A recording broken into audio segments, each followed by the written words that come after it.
Nadolig llawn i chi gyd gan pawb yn Merched y Wawr rhanbarth Glyn Maelor. Da ni'n hoff iawn o chwedlau yma, a felly mae gennym ni chwedl o Nadolig ar eich gyfychu i fod yn rhan o Cracyr.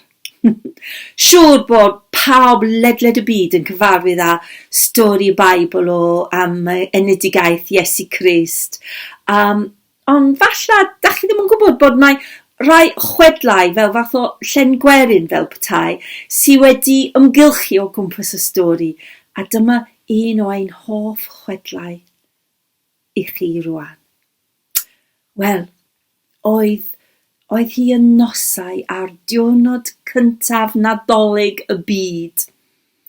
Yn y stabl, oedd pawb wedi blino lan ac yn dechrau cysgu.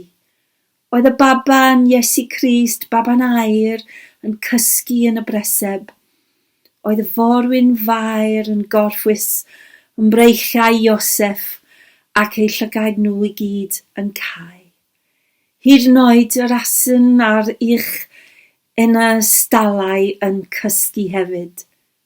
Dim ond un oedd yn dal i ddeffro, uwchben ei pennau, yn rhystiau y stabl oedd aderyn bach brawn plaen yn edrych i lawr.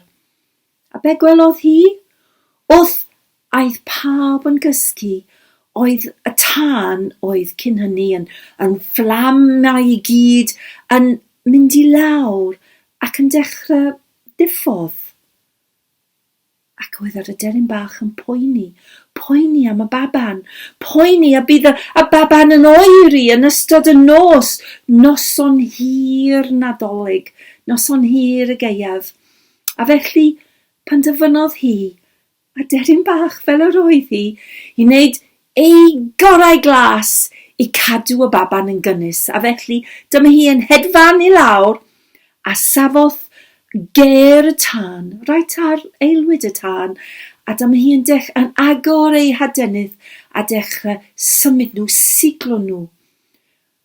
Yn ôl ac ymlaen i greu awel, a gyda'r awel oedd y tân unwaith eto yn dechrau fflamau a chynhesu'r lle. Gydal y nos, oedd yr aderyn ffyddlon yn dal yna i cadw y tân i fynd. Oedd hi yn dal yna tan oedd y gwawr yn codi ar diwrnod San Steffan gyntaf y byd. A dyma'r y baban Iesu Crist yn agor ei llygaid, a be gwelodd o? Ond yr aderyn yn dal yna, yn agos iawn at y tân. A be nath y baban? Dyma'r Iesu yn estyn ei fys bach a chyfforddodd o ar frest yr aderyn, reit uwchben ei chalon hi.